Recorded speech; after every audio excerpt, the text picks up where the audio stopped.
δείξω. Λοιπόν, σήμερα θα παίξω.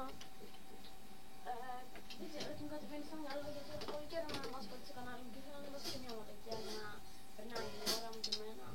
Αυτά.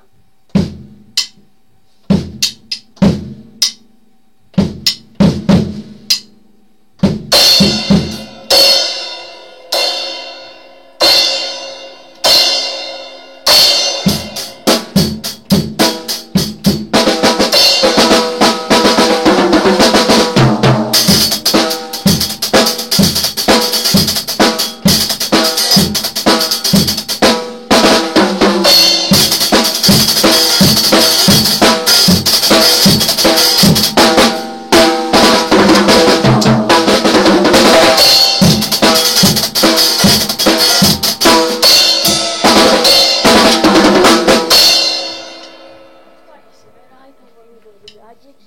Επίσης ήταν πολύ γρήγορα. Γνωρίστηκα με σένα, οπότε γεια σας.